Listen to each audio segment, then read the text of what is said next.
read the Republic of Plato, and you would have seen some of the things he said about power that are given to people who are in authority. And specifically, if you read the rewriting of the Plato history by Cicero, and those watching, Cicero was more or less, you can describe it as a senate of the Roman Empire. At the time Julius Caesar he was an orator. He was like a member of parliament in our day, who indeed was endowed with ability to speak to reasoning. And I just want to read some of his rewriting of Plato history. And he said certain things that are instructive. What he said, and I quote, that I make no claim to be a prophet, but this much I have observed, that whenever a thing seems at its zenith, you may be sure its destruction has already started. So juxtaposing this with the circumstance in which we are today, it is very clear that the destruction of this government started long before this attempt by Jean Mensa and Dr. Bosman Asari, who are all MPP activists, to indeed salvage the little hope that they're in. And I really don't think that there is. The last one I would want to read again in Cicero's writings of Plato's Republic was, he said, and I quote, "Politics is the most noble of all callings, and that there is no nobler motive for entering public life than the resolution not to be ruled by wicked men, that no individual or combination of individuals should be allowed to become too powerful." And I'm reading these two quotations, or making references to these two writings of Cicero, of course, which he also extrapolated from Plato's, Republic, to make a point that people, or the framers of the Constitution of the Republic of Ghana, might indeed have given some powers to certain actors in our whole politics and governance system, but they were conscious of giving them a blanket, if you like, power, that they have the discretionary powers, that they also provided inselbex to regulate and check how they indeed use those discretionary powers. Because time and again I have listened to the Electoral Commission and many of the MPP activists who make references to Article 46. If you listen to them, that Article 46 clothed the Electoral Commission with the powers of independence and the powers to do whatever they deem fit to ensure that we have elections in this country. But they always fail to make reference to Article 296 of the same 1992 Constitution, which seeks to provide inselbex that checks and regulates the conduct of the Electoral Commission and some of these state institutions, despite the fact that the same Constitution gives them those discretionary powers, that they must be indeed demonstrated to be fair, not to be capricious, because if they give you a discretionary power, then it means that without providing the checks and balances as to how that discretionary powers can be used, then they would have been doing great disservice to the Republic of Ghana. Now, it seems to me that the MPP and those who indeed are on this same unholy path with them want to argue to some extent that the Electoral Commissioner has more powers even than the President. Because anytime we raise an issue, this is what the argument they make in reference to Article 46 of the 1992 Constitutions. Assuming that the Constitution or the framers of the Constitution had given such absolute powers to the Electoral Commission, people would have questioned even the mental state of those who actually came out with that Constitution. It's just like you live in a family. Even within the family, if you are the father of the family and you have some control, but that control, that powers you have as the father of the family, the landlord must be exercised with some checks that you cannot, because you are ruling over people, or you live with people in the home, that because you are the father, you take decisions without even having a discussion with your wife. You take decisions without even having a discussion with your kids. You think that they must eat this, they must wear this at any point in time. Then that particular home would have been heading the path of destruction. And that is why I think that the Electoral Commissioner, Jean Mensa and Dr. Bosman Asari and the other deputies, they have chosen the path of destruction. And that is why they fit perfectly in the quotation, the reference I made earlier on the issue of people who indeed have reached the zenith of their destruction, and by coming out with such actions, that those destructions would have taken place earlier than people expected. I just want to earnestly appeal to the consciences of the Electoral Commission and people who blindly, for some political expediency, they should allow reasoning to prevail. We have seen in many African countries what happens, how those countries that were very peaceful plunge into chaos and anarchy due to the fact that elections and the processes leading to the organizations of the elections, that the concerns of people were not brought on bed. Look, Dr. Afarijan had the same powers, the same Article 46 that clothed Jean Mensa and her deputies. It was the same article that clothed the Dr. Afarijan and his deputies. But he exercised that discretionary powers with some sense. He exercised that discretionary powers, you know, conscious of the fact that he was handling and managing people, and managing the sensibilities of people, managing the passions of people, managing the economic, political, and social concerns and interests of people. So he did that with some respectability. That yes, you may have the view, you may think that I have the right to do this, but that right is not your right. The sovereignty of this country doesn't lie in the hands of Jean Mensa. It lies in the hands of all of us collectively. Look, I don't want to go into the nitty-gritties, because every single time the Electoral Commission comes out with a perceived strong argument, it is short, you know, and falls like a pack of cards. So you realize that they keep on changing the narrative. They come out with this idea, and then when you begin to question that particular idea, then they come out with another one. They are indecisive. And for me, it confirms the assertion that this woman is absolutely incompetent. You remember when she was appointed, and I said she was a niece to the First Lady. It took just Kweku Baku to deny that.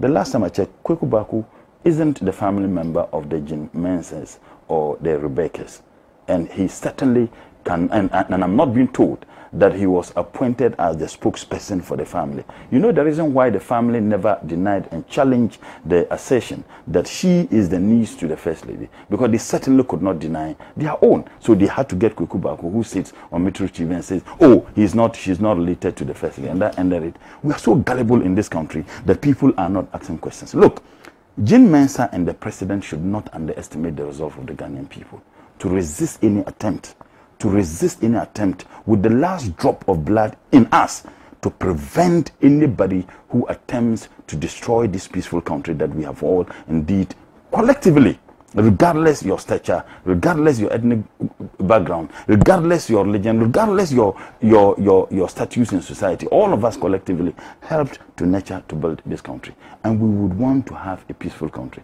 If President Nana Addo thinks that they have done so well, what is the fear? There is a proverb in Dagbani, Abuzukan Wakagura, Akombe Damwane. You haven't stolen a saltpeter in the market and they're shouting thief, thief, and you start running.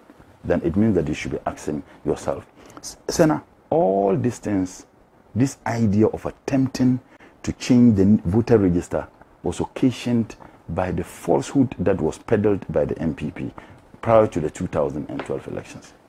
You remember when we had the 2012 elections, the MPP indeed held an infamous press conference at Alisa. And I have listened to funny arguments that have been made. The President Nana Addo is so peaceful that he accepted the outcome of the elections and went to court. No, the NPP, under the dictates of the current president, then the candidate of the NPP in 2012, mobilized their people to demonstrate. They destroyed people's vehicles. And I remember there was a man who took his kids from school and had GM posters on the car. The kids were traumatized. A year after that, the man still said the kids are still being traumatized because of what happened at Opera Square at Circle. They demonstrated, they destroyed people's vehicles. Now, when they realized that the resolution of the Ghanaian people was that they voted President Mahama, that was when they decided to go to court. And before they went to court, they held a press conference. And Esla Usu threatened everybody except herself and President, then candidate Nana Addo. You remember at that same place, Dr. Baumia, a vice president who sees nothing wrong with lying, he spoke and said that there were over 900, or is it about 1 million names, ghost names, you know, from Togo. Now, all these attempts is targeting certain people in this country, targeting the people of Volta region, and targeting the 5 northern regions and the Zongos. Because listen to the commentary they have all made, what they said on that day and what they are saying today. Now, the Electoral Commission provided you the opportunity, as directed by a court of competent jurisdiction, to provide evidence where those ghost names were there. Not a scintilla of evidence was provided.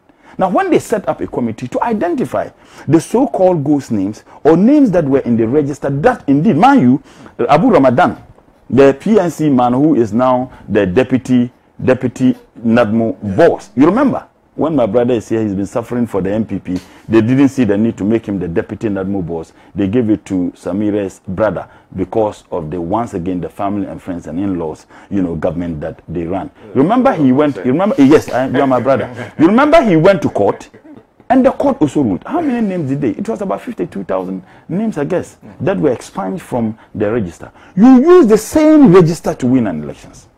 The people of this country didn't elect Jen Mensah and Dr. Bosman. Asari, we didn't elect you.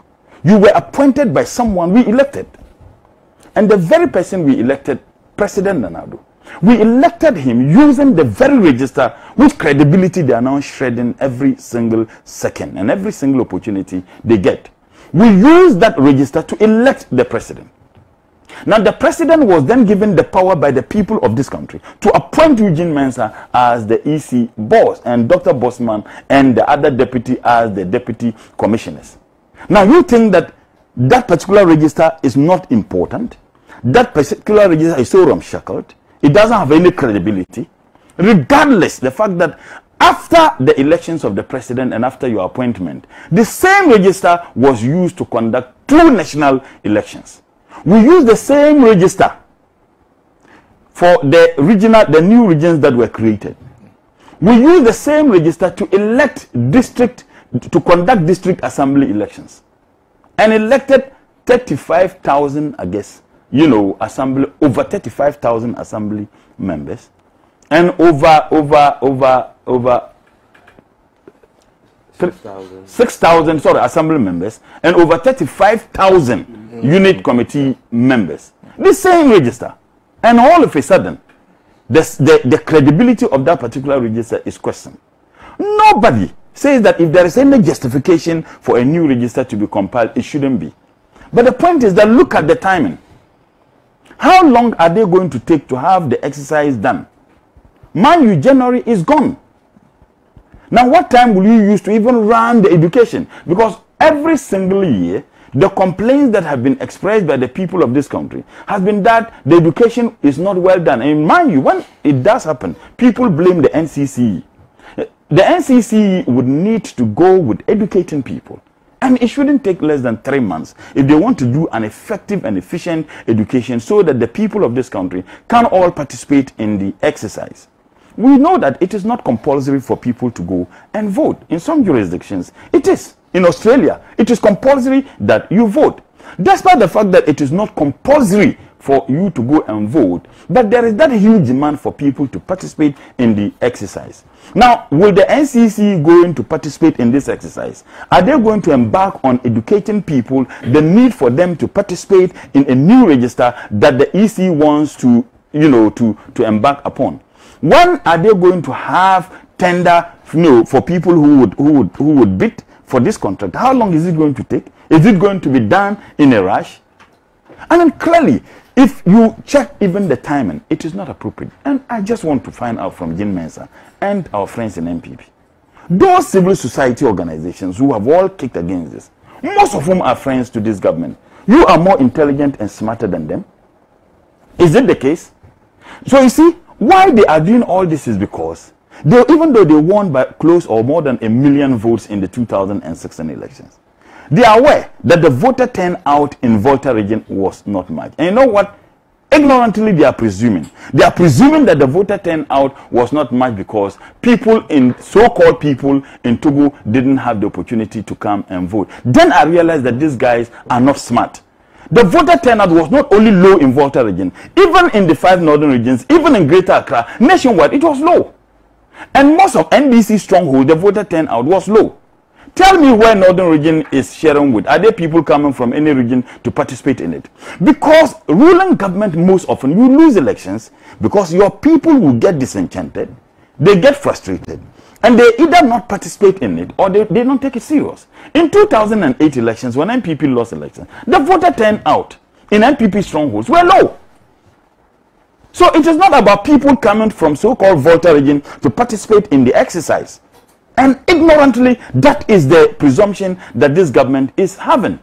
Because they checked and realized that the voter turnout was low in Volta region, they just conclude. Now, even if you want to do the exercise, the MPP is going to lose the elections not because people are not going to vote in the other regions, but we know disillusionment among their people in Ashanti region, which is their strongest hold. We know, and people have made their position publicly. You have a contractor who indeed got a lot of job under this government. Describe the president as a rascal and accuse him of the lives of 21 contractors who have all lost their lives publicly. He accused the president for the death of the 21 people.